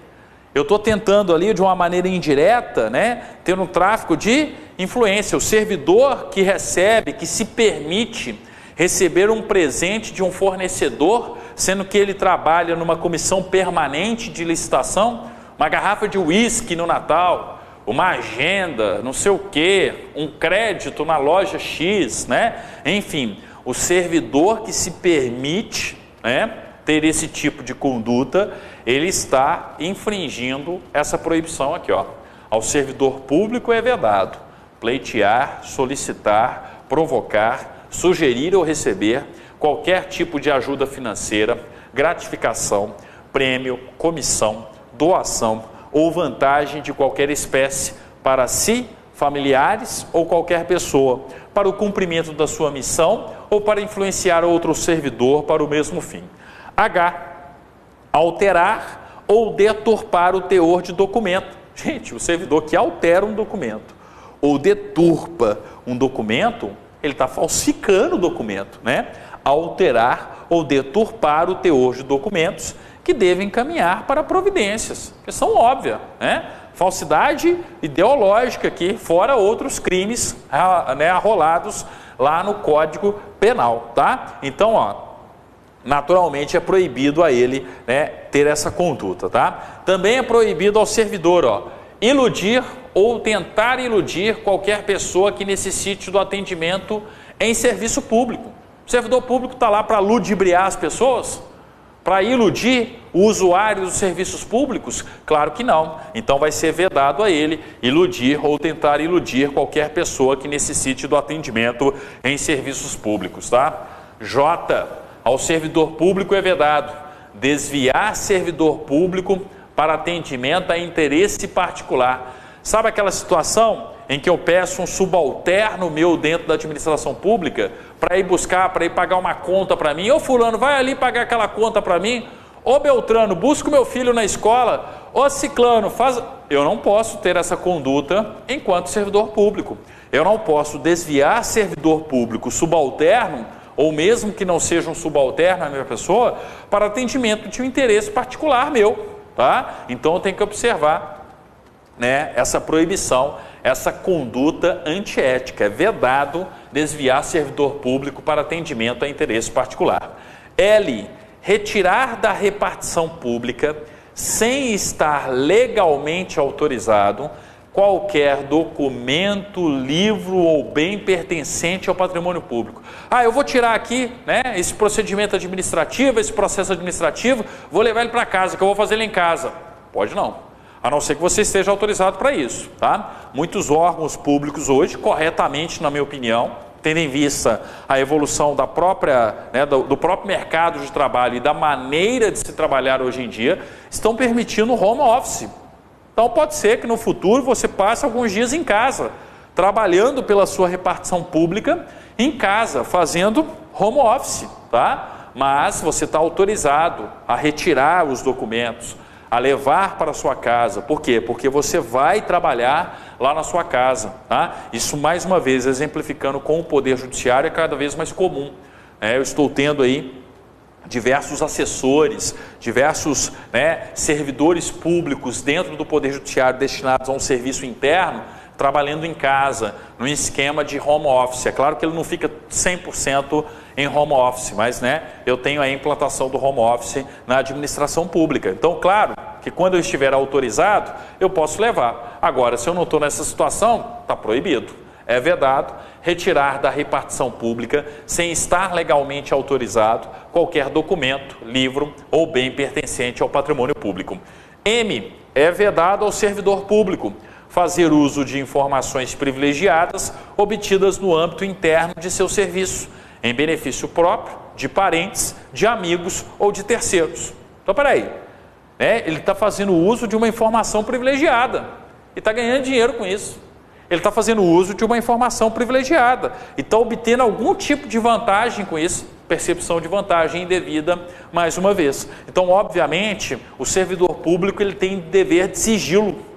Se ele tem dever de sigilo, ele não pode sair por aí divulgando informações privilegiadas, que ele obtém de uma maneira privilegiada. Então, fazer o uso de informações privilegiadas obtidas no âmbito interno de seu serviço, em benefício próprio, de parentes, de amigos ou de terceiros, é radicalmente, totalmente proibido. Eu trabalho no Ministério da Fazenda, trabalho no Banco Central. Trabalho lá no Banco Central, tenho todo um conhecimento do sistema financeiro nacional, tá? De tudo que acontece. E aí, de repente, eu começo a passar informações para o meu irmão, que opera na Bolsa de Valores. Eu começo a passar informações para Beltrano, tá? Que opera, né, no sistema financeiro como um todo, em um banco privado. Eu, enquanto servidor do Banco Central, posso fazer isso? Claro que não. Tanto é que quem ocupa cargo de direção, o presidente e os diretores do Banco Central, quando saem do Banco Central, podem no dia seguinte atuar no mercado financeiro? Não podem. Precisam observar uma quarentena. Precisam ficar um tempo fora do mercado privado antes de retornar, né, às atividades, né, retornar a desempenhar ali uma função no mercado privado. Tá? Então, ao servidor público é vedado fazer uso de informações privilegiadas obtidas no âmbito interno de seu serviço, em benefício próprio, de parentes, de amigos ou de terceiros. N. Apresentar-se embriagado no serviço ou fora dele habitualmente. Óbvio, né? É vedado ao servidor público apresentar-se embriagado no serviço.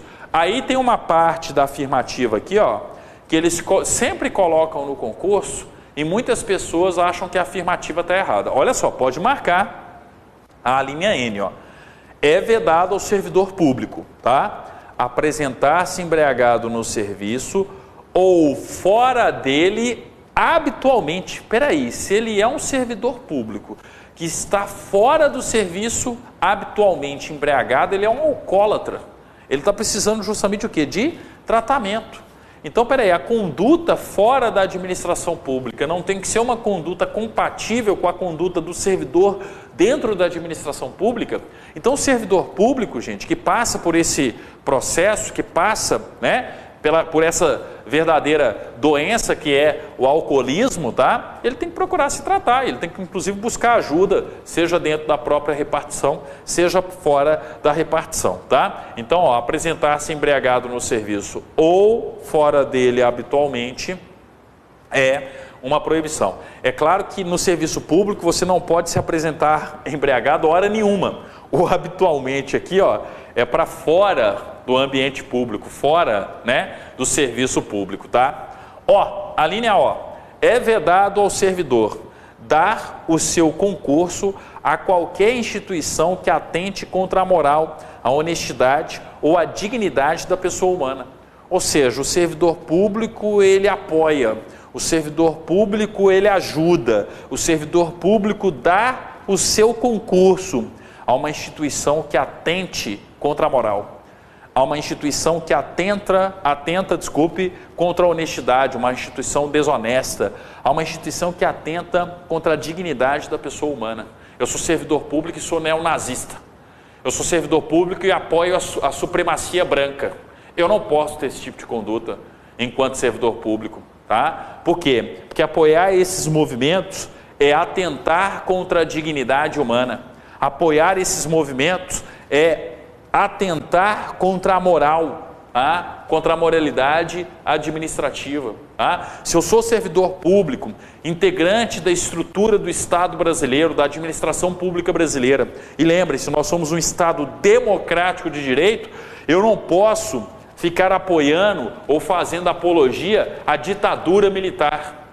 Porque fazer a apologia à ditadura militar é agir contra a moral administrativa. É agir contra os princípios que regem a administração pública, é atentar contra a própria Constituição. E, obviamente, isso é uma conduta, né, proibida, vedada, tá? Então, ó, eu não posso apoiar movimentos nesse sentido, tá? E P, o que a gente tem, né? Na letra P, na linha P, é vedado ao servidor público exercer atividade profissional aética ou ligar o seu nome a empreendimentos de cunho duvidoso. Opa, eu tenho que ter uma conduta reta, eu tenho que ter uma conduta proba. Eu não posso colocar o meu nome, colocar a minha atividade em um empreendimento de cunho duvidoso. Isso é legal ou ilegal? É uma atividade criminosa ou não? Tá?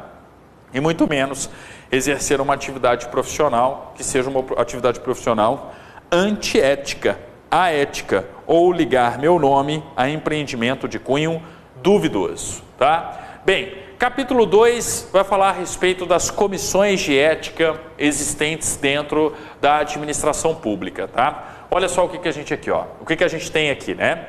16. Em todos os órgãos e entidades da administração pública federal, direta, indireta, autárquica e fundacional, ou em qualquer órgão ou entidade que exerça atribuições delegadas pelo poder público, deverá ser criada uma comissão de ética, encarregada de orientar e aconselhar sobre a ética profissional do servidor, no tratamento com as pessoas e com o patrimônio público, competindo-lhe conhecer concretamente de imputação ou de procedimento suscetível de censura. Então, dentro do IFSC, por exemplo, dentro das universidades federais, dentro dos tribunais federais, dentro da administração pública federal, eu vou encontrar a respectiva comissão de ética, tá? Então, eu sempre tenho a comissão de ética. E o mais importante é vocês lembrarem que a comissão de ética existe para quê? O finalzinho aqui, ó, competindo-lhe conhecer concretamente de imputação ou de procedimento suscetível de censura. A comissão de ética vai ter esse cunho de controlar a conduta ética dos servidores da respectiva instituição, tá? Né? Censurando aquelas condutas antiéticas, tá? Então eu tenho esse policiamento no sentido de controle, no sentido de fazer esse acompanhamento da conduta ética da organização, esse acompanhamento da conduta ética de seus agentes públicos, tá? Então, em todos os órgãos e entidades da administração pública federal, direta e indireta, autárquica e fundacional, eu vou encontrar ali a comissão de ética respectiva, tá? Aí, ó, eu tenho que lembrar que vem o 17, ele foi revogado, tá? 18. A comissão de ética incumbe fornecer aos organismos encarregados da execução do quadro de carreira dos servidores os registros sobre sua conduta ética, para efeito de instruir e fundamentar promoções e para todos os demais procedimentos próprios da carreira do servidor público, tá? Então, peraí, comissão de ética, além dela fazer aquele controle, aquele policiamento, aquela fiscalização da conduta ética, ela incumbe também fornecer aos organismos encarregados da execução do quadro de carreira dos servidores, leia-se, sobretudo a área de pessoal, ao departamento de pessoal, os registros sobre sua conduta ética para efeitos de instruir e fundamentar promoções. Eu não tenho a promoção por merecimento dentro dos respectivos planos de carreira? Peraí, se eu tenho progressão por merecimento, se eu tenho promoções, é claro que a conduta ética do servidor vai ser um parâmetro, um critério objetivo para falar Beltrano vai ser promovido, Beltrano não vai ser promovido.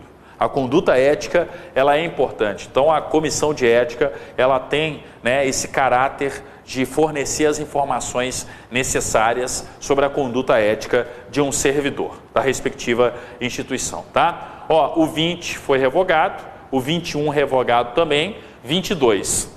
A pena aplicável ao servidor público pela comissão de ética é a de censura. Isso é uma questão importante, tá? Outras punições irão depender de processo administrativo disciplinar.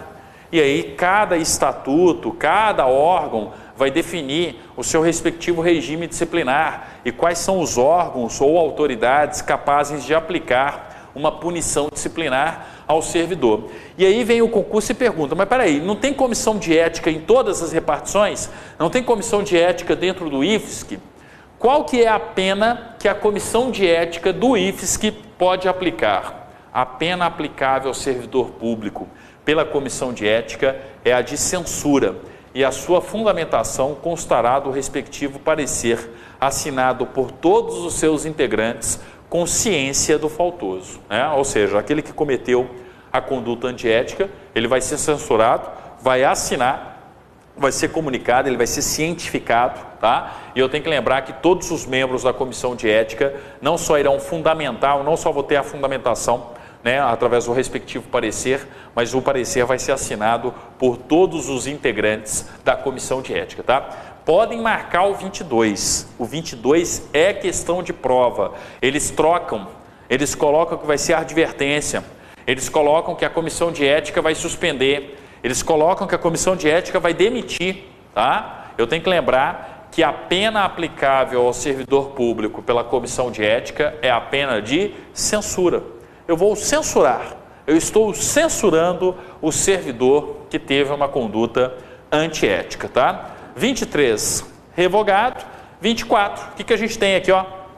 No 24, ó, para fins de apuração do comprometimento ético, entende-se por servidor público todo aquele que, por força de lei, contrato ou de qualquer outro ato jurídico, detalhezinho importante, ó, no conceito de servidor público aqui, não é só servidor público estrito sensu, é o conceito de servidor público lato sensu, tá? Então, para fins de apuração do comprometimento ético, entende-se por servidor público todo aquele que, por força de lei, contrato, então aqueles que estão em função pública, contratação temporária, aquele que é terceirizado aqui, ó, e que está dentro da administração pública, também se enquadra, contrato ou de qualquer ato jurídico, preste serviços de natureza permanente, temporária ou excepcional, ainda que sem retribuição financeira, desde que ligado direto ou indiretamente a qualquer órgão do poder estatal, né? As empresas, como as autarquias, as fundações públicas, as entidades paraestatais, as empresas públicas e a sociedade de economia mista, ou em qualquer setor onde prevaleça o interesse do Estado, inclusive nas concessionárias de serviços públicos. Quando fala assim, ó, ou em qualquer setor onde prevaleça o interesse do Estado, estou abrangendo também quem age em nome do poder público, as concessionárias de serviços públicos também, tá? Então percebam que aqui eu estou tendo o conceito de servidor público de uma maneira abrangente, lato sensu, e não apenas o servidor público efetivo. Ok, a Lei 8.112 só vale para o servidor público civil federal efetivo, tá? É claro, né, determinadas disposições, outras vale para os outros servidores públicos, vale para aqueles também que estão em cargos de livre provimento e livre exoneração. Só que aqui não, a conduta ética, aqui ó, o código de ética, tá? Ele é muito maior, ele é muito mais amplo, ele tem uma aplicabilidade lato sensu, tá? Então, para fins de apuração do comprometimento ético, entende-se por servidor público todo aquele que, por força de lei, contrato ou de qualquer ato jurídico, preste serviço de natureza permanente, temporária ou excepcional,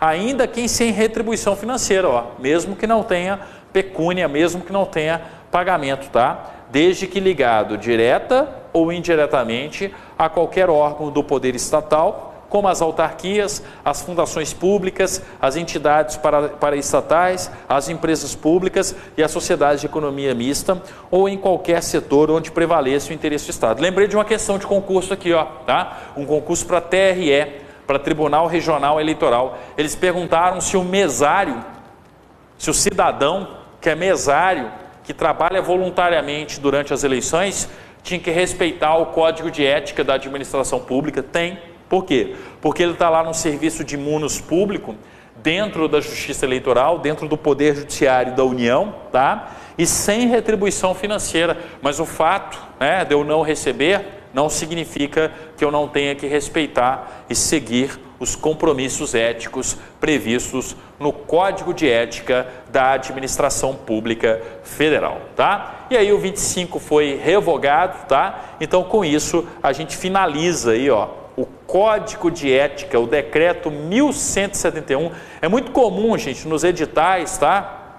Vim lá assim, ó, ética na administração pública. O que cai mesmo é o Decreto 1171, o Código de Ética, tá, profissional do servidor público civil do Poder Executivo Federal. O professor só vale para o Executivo? Não, já expliquei. Vale, a aplicabilidade dele é para os servidores dos três poderes, inclusive das funções essenciais da Justiça, tá? Eu aplico ele subsidiariamente a toda a administração pública federal, o que não impede que cada tribunal, que o Ministério Público, que o Poder Legislativo tenha o seu código de ética próprio, tá? Mas eu tenho a aplicação subsidiária do Código de Ética, né, profissional do servidor público civil do Poder Executivo, as outras esferas também. Por isso que muitos concursos de tribunais, por exemplo, colocam ele no edital, arrolam ele como sendo algo a ser estudado no âmbito da matéria do concurso, ok? Então com isso finalizamos a presente aula, o importante decreto 1171, de 22 de junho de 1994, tá? Vamos encerrar por aqui, Próximo encontro eu vou falar a respeito de uma outra legislação importante aí para a prova do IFSC, importante para o concurso de vocês, tá? Obrigado, vamos descansar, daqui a pouquinho a gente volta.